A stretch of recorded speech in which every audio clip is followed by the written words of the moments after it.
I want to turn our attention now to the government's planned misinformation bill. Joining me is the Shadow Communications Minister, David Coleman. David Coleman, thanks for your time. Where is the government at? Can you give us an update on where this is at in terms of the timetable for their proposed misinformation bill?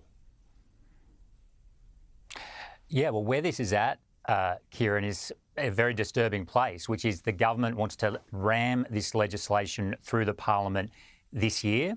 They gave people literally 7 days to comment on the legislation. Thousands of people did, but only 88 submissions have actually been publicly released.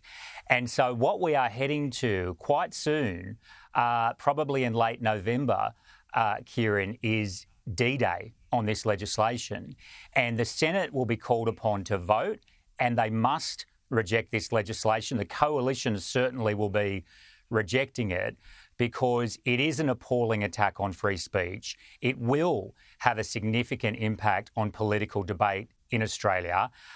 It has no place in this country, and it belongs in the bin. Well, and I've noticed concerns raised by no less than constitutional law expert Anne Toomey, who says that protections for news media are not good enough because, say, you've got a statement made by a certain group of people and the news media that the tech giants won't see the nuance of it. They'll just chuck everything out, and therefore that has a cooling effect on free speech. Well, it's a really important point, Kieran. So there's no penalty under the legislation if the tech platforms censor too much material, but there are penalties effectively if ACMA thinks they're not doing enough to censor material. And so what that means is if you're the tech platforms, what do you care about? You care about your profits. You don't want to get a big fine from the government. So if there are issues that are controversial, if there are issues where the government of the day is throwing around the term misinformation, if there are issues where you're worried that you might get swept up in this law, what are you going to do? You're going to censor that material. Yeah. Now, are you going to apply a fine-tooth comb to make sure that, it's okay if this person said it, but it's not okay if this other person said it? It's going to be very difficult in practice. So it will have a chilling effect on political debate. The idea that traditional media can be excluded when you're dealing with those tech giants, and they just will... If they're facing those new laws, they're not going to go through the detail and say, OK, that's said by journalist A versus another individual. It just won't get down to that granular detail. So that's I guess unforeseen, or you're predicting it, but the government's not seeing it, impact of this misinformation bill. Well, that's right, Kieran. I mean, I think it's one of many impacts, but plainly the tech platforms are going to err on the side of removing or censoring material that could get them in trouble. That's the bottom line. So why are they going to,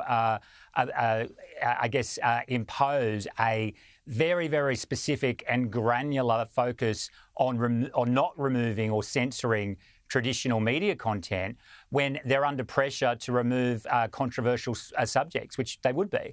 And a classic example is the Voice debate last year, where the government pretty much every day said opinions they didn't like were misinformation. If this law had been in place then, I'm sure it would have been used and it would have had a chilling effect on that debate. We saw a submission as well to the Senate committee looking into this from the combined faith leaders, the religious groups, and they say they've got serious concerns about the overall effect of this legislation on the free dissemination of ideas in the public sphere, particularly religious speech and debate. So it goes into that area as well of a person's faith, and some 70 groups caught up in that particular communique as well. It's a very powerful submission, and speaking for many of the major Christian faiths, for parts of the Islamic faith and other religions as well. And basically what it says is, under the bill, ultimately, it's up to government regulators to determine whether or not a religious belief is reasonable. Now, that is outrageous. We have the separation of church and state in Australia. That is something that has served us very well.